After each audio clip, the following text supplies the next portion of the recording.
નમસ્કાર દર્શક મિત્રો, હું છું એન્કર અર્પિતા પટેલ. દેશભરના તાજા અને સચોટ સમાચાર આપણી ભાષામાં જોવા માટે A1 અભિપ્રાય ન્યૂઝમાં આપનું હાર્દિક સ્વાગત છે.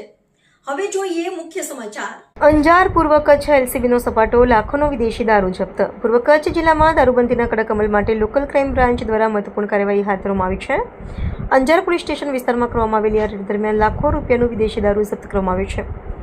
માહિતી મુજબ પોલીસ મહાનિરીક્ષક ચિરાગ કરોડિયા અને જિલ્લા પોલીસ અધિક્ષક સાગર બાગમાના માર્ગદર્શન હેઠળ જિલ્લામાં દારૂબંધીને અસરકારક બનાવવા માટે સઘન ચેકિંગ અને પેટ્રોલિંગ હાથ ધરવામાં આવી છે.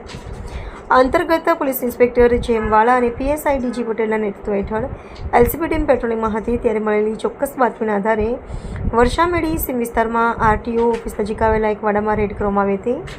રેડ દરમિયાન સ્થળ પરથી કુલ 288 બોટલ વિદેશી દારૂ મળી આવ્યો હતો, જેની અંદાજિત કિંમત ₹8,74,000 ગણવામાં આવી છે.